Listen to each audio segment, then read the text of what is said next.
Oke, Assalamualaikum warahmatullahi wabarakatuh. Selamat malam semuanya. Kita ketemu lagi di hari ke-18. Jadi memang ya tidak terasa ya 3 hari lagi selesai 21 hari ini. Oke, sebelum latihan dimulai, kita awali dengan berdoa. Berdoa mulai.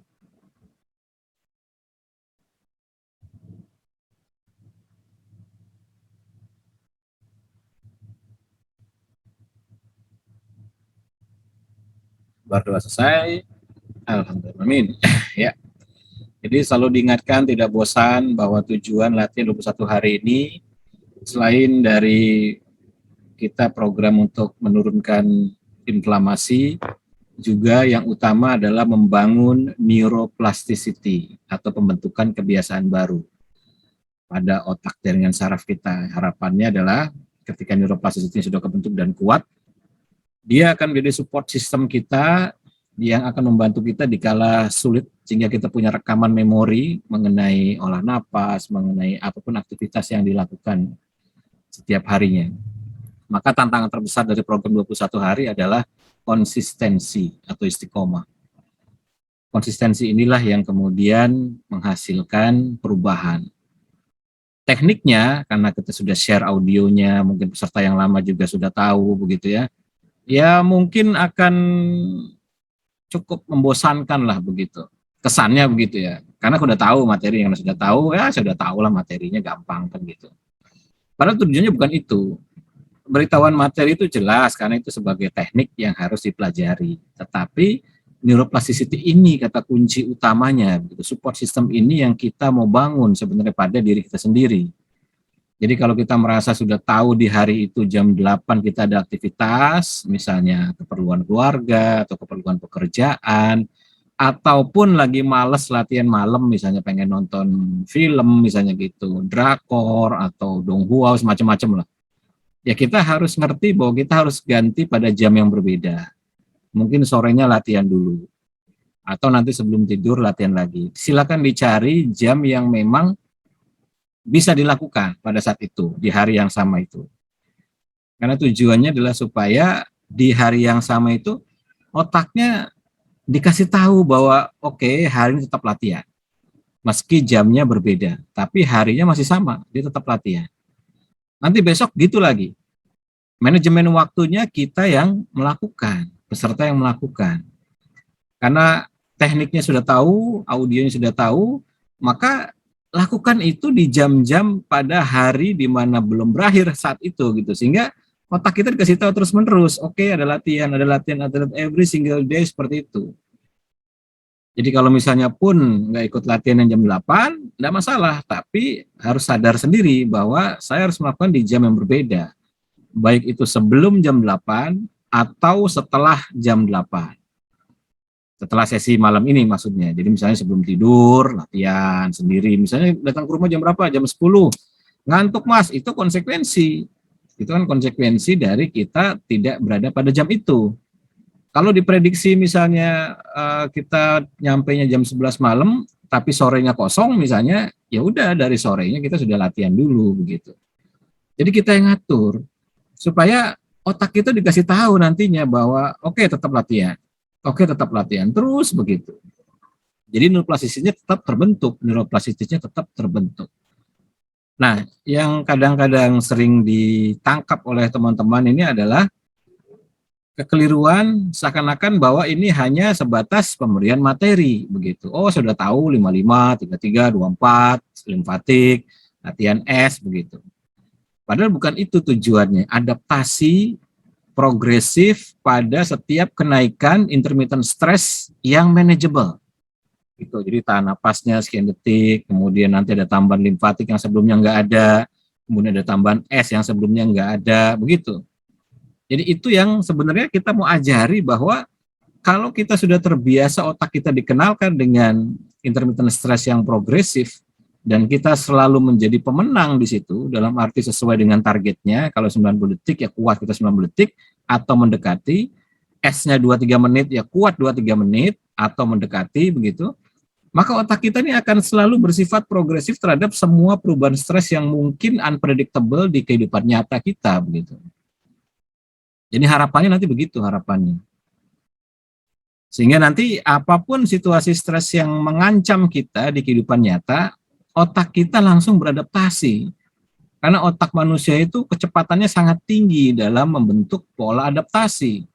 Karena dia memiliki sekian jaringan saraf dengan jumlah miliaran triliunan kan, itu yang kemudian ditiru oleh komputer melalui artificial intelligence, AI. Dia niru dari cara kerja saraf otak kita. Tapi kalau kita kita kan punya aslinya, ya kan? Kita tidak perlu AI lagi, kita punya aslinya. Hanya yang aslinya itu perlu kita kondisikan. Nah, jadi neuroplasticity itu adalah kemampuan AI yang sangat canggih sekali secara natural oleh badan kita, yang membuat otak kita segera beradaptasi pada stressful situation yang makin lama makin tinggi. Sehingga nanti kita merasanya enteng saja. Nah, harapannya begitu. Jadi inilah yang mestinya dipahami. Nah, maka bagi teman-teman yang belum cukup bisa konsisten, bagaimana? Ya, tidak apa-apa, itu kan pilihan hidup. Ini kan sebuah pengetahuan ya. Makanya saya tidak bisa maksa, saya hanya memberitahu bahwa kalau kita pengen membangun sebuah neuroplasticity yang baik, maka kita harus meluangkan waktu untuk diri kita sendiri pada jam yang sama setiap harinya, diusahakan begitu ya. Kalau tidak bisa di jam yang sama, pokoknya setiap harinya, every single day, kita melakukan aktivitas yang sama terus-menerus. Jenis aktivitasnya inilah yang menentukan memori apa yang akan tersimpan pada jaringan saraf baru yang akan kita bangun nantinya, begitu. Sehingga terus-menerus kita ini sedang dibangun saraf-saraf baru yang berisi semua perbaikan mengenai inflamasi, pembentukan nitrik oxide, pembentukan asetilkolin, pembentukan saraf otonom parasimpatik, penguatan saraf parasimpatik, kemudian pembentukan melatonin, pembentukan heat shock protein. Banyak sekali yang bisa kita bangun dari situ kan, dan itu direkam oleh otak kita, karena otak kita kan merekam. Jadi itu menjadi semacam self defense tersendiri nantinya ketika suatu saat nanti kita diuji dengan ya ujian yang sebenarnya begitu. Ini kan kita belum tahu, ya syukur-syukur bagi yang belum pernah kena gitu ya. Jadi artinya masih panjang perjalanan, sudah ditakdirkan dulu untuk belajar kan begitu pengetahuannya. Yang sudah kena bisa melewati dengan baik, ya alhamdulillah. Yang sudah kena kemudian second life, ya lebih alhamdulillah lagi. Ya kita mesti jaga, karena kita nih makin tidak jelas situasinya, varian-variannya pun makin ya kalau kita baca di sosial media sih cukup kurang mengenakan lah beritanya kan begitu. Delta yang sangat begini, lambda yang bisa menghindari vaksin kan gitu. Kok bisa seperti itu? Maka kita lebih baik mengajari sistem yang paling canggih di dunia, yakni tubuh manusia. Itu aja. Lalu dari sistem yang paling canggih ini ada 11 sistemnya. Yang kita ajari pertama kali adalah master sistemnya, yakni sistem syaraf. Itu yang kita ajari pertama kali. Makanya pengetahuan dasar ini mengenai sistem syaraf. Ya memang ada limfatik, tapi kita nggak singgung secara detail. Itu hanya sifat-sifatnya terapan saja untuk membantu. Tapi yang utama adalah master sistem ini atau sistem syaraf ini. Supaya powerful. Dalam bahasa saya itu reaktif, responsif, dan adaptif. Itu yang kita mau ajari. Daripada kita mengandalkan 100% dari eksternal gitu kan. Vaksin, iya itu bentuk ikhtiar kita. Bentuk ikhtiar yang kita yakini dalam tanda kutip menyelamatkan, paling tidak mengurangi tingkat keparahan gejala kalau kita kena. Karena kita sudah dikenalkan lebih dulu. Kita dikenalkan lebih dulu sehingga kita punya sistem antibodi yang nanti dapat mengenali apabila kemasukan yang aslinya begitu. Tapi tetap yang paling canggih adalah badan manusia. Maka di situ yang kita harus latih terus-menerus tuh. Kita ajari dia. Dan supaya kuat bagaimana? Struktur syarafnya harus powerful. Karena itu master sistemnya. Kalau struktur syarafnya harus powerful, berarti harus kita bangun sistem syaraf yang baru.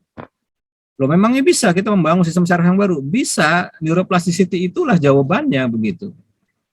Jadi kita sedang membangun sistem syaraf yang baru di otak kita. Seperti itu kata kuncinya. Jadi kalau kitanya tidak mau menyiapkan itu, ya udah berarti kita mengandalkan pada apa yang sudah ada saat ini. Mudah-mudahan tangguh, ya sudah ada saat ini, mudah-mudahan kuat begitu. Kalau enggak, kalau saya selalu berprinsip namanya orang belajar itu adalah kita menempatkan diri pada titik terendah. Ya kan, artinya kalau orang pengen belajar berarti dia kan sedang dalam tanda kutip tidak punya ilmu saat itu, tidak punya pengetahuan, makanya dia belajar. Semakin dia merendahkan hatinya untuk belajar, maka pengetahuannya semakin banyak. Nah, sama juga ketika kita mengkondisikan, ya udah saya anggap saat ini neuroplastisity saya payah. Saya anggap begitu saja, sama kayak kadar vitamin D. Anggap saja kadar vitamin D kita payah, ya udah kita isi dulu, kan gitu. Dengan mengkonsumsi misalnya setiap hari dengan dosis tertentu selama sekian minggu atau sekian bulan, itu sedang menormalkan kadar di dalam darah kita. Nah, syaraf juga begitu. Anggap saja syaraf kita nih payah lah. Kita nih udah malas olahraga, jarang olahraga begitu. Suplemen vitamin juga enggak, berjemur juga pan ya paling cuma kena telapak tangan sama pipi doang, itu pun hanya 5 menit lewat begitu. Hanya karena saya hello sama tukang sayur misalnya begitu kan, jadi kena sinar matahari. Tapi enggak pernah nunggu sampai sejam 2 jam kena semua punggungnya, badannya kan enggak pernah kan. Jadi kalau kita polanya kayak gitu, tidur pun malam nonton drakor dulu sehingga mungkin jam 12 jam 1 baru tidur misalnya. Dan itu dilakukan nyaris setiap harinya. Belum lagi ngegibah begitu kan. Ngegibah ngomongin orang segala macam. Yes, gitu-gitulah. Jadi kita bisa ngukur dari cara kita melihat aktivitas hariannya gitu kan, bangun tidur apakah menyempatkan latihan atau enggak, ada intermittent fasting apa enggak, ada olahraga apa enggak, ada berjemur apa enggak, suplemen segala macam. Iya, itu bisa kita ukur dari situ. Maka kalau kita tidak seperti itu, ya udah posisikan kita di titik terbawah. Maka ya sudah, gue mau bangun nih saraf nih di badan saya yang baru supaya nanti dia jadi support system saya. Itu kan cara paling mudah dan tidak berbiaya mahal. Hanya menuntut sebuah konsistensi dan kesadaran saja untuk melakukan, itu aja tuh. Makanya saya nggak bisa paksa kalau yang nggak hadir, ya biar aja, mungkin sibuk, kita positive thinking aja. Mudah-mudahan dia tetap latihan. Karena kalau dia nggak ngerti konsep neuroplasticity-nya, mesti dia akan abai. Dia akan abai. Tapi kalau dia ngerti bahwa ini adalah karunia Tuhan, diberikan pada tubuh manusia, khususnya pada sistem syaraf, satu-satunya sistem yang sampai kita mati masih mampu beregenerasi. Walaupun usia sudah tua. Seperti itu, satu-satunya tuh. Neuroplasticity itu canggih sekali. Nah, maka betul-betul kita harus menumbuhkan kesadaran, betul-betul kita harus tahu bahwa oke, support system ini harus saya latih. Jadi saya harus meluangkan waktu dari sekian puluh tahun hidup saya mau coba nih, bener nggak nih Mas Gunggung nih, coba kebiasaan baru ini selama 1 bulan, non-stop misalnya. Karena kemarin saya bolong-bolong misalnya. Ya coba aja, buktikan aja. Mesti setelah selesai melakukan itu, kita ada perubahan cukup signifikan pada badan kita. Segala sesuatu menjadi lebih enteng dilakukan, lebih mudah. Dan nyaris kalau sudah terekam dalam pikiran bawah sadar, otomatis keluar sendiri. Teknik ritmenya akan keluar sendiri tanpa diminta ketika kita kemasukan mungkin bakteri, mungkin virus, mungkin penyakit segala macam. Nah, seperti itu. Ya, jadi ya gitulah. Mudah-mudahan pemahaman mengenai neuroplasticity ini melekat ya. Jadi ini cara yang paling mudah yang membuat kita punya support system yang tangguh pada diri kita. Kalaupun nanti kita kena, maka kita akan bisa melewati dengan baik, dengan tenang, karena kita sudah terbiasa tenang.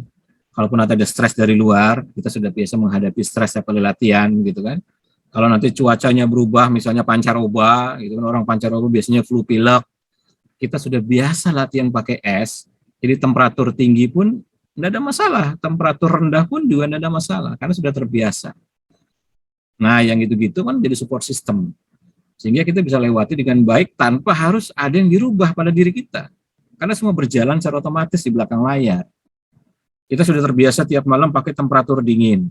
Begitu musimnya berubah, menjadi misalnya panas dingin, kita nggak akan flu. Buktikan aja, kita nggak akan flu. Kemudian biasa kita di ruangan ber-AC begitu ya, kerja misalnya yang kadang-kadang harus pakai jaket, lengan panjang, ini kita biasa aja. Karena otak kita sudah beradaptasi pada temperatur yang ekstrim pada latihan rendam es itu. Sedangkan AC tidak mungkin sedingin seperti air es yang kita pakai setiap latihan. Hujan di luar temperaturnya nggak mungkin sedingin seperti air es yang kita sedang latih. Jadi temperatur itu terekam di dalam otak kita, katakanlah 1 sampai 5 derajat misalnya terekam bahwa kita bertahan pada temperatur itu. Maka lihat aja temperatur AC, 16 derajat misalnya yang paling dingin, ya biasa aja, wong kita latihnya 1 sampai 5 derajat. Dikasih 16 derajat ya biasa. Hujan misalnya, katakanlah 10 derajat pun kita masih kuat. Datang ke Lembang, temperaturnya katakanlah 9 derajat, kita masih kuat. Ya biasa aja. Nah itu support sistemnya seperti itu. Oke, sekarang kita mulai latihan ritme 55.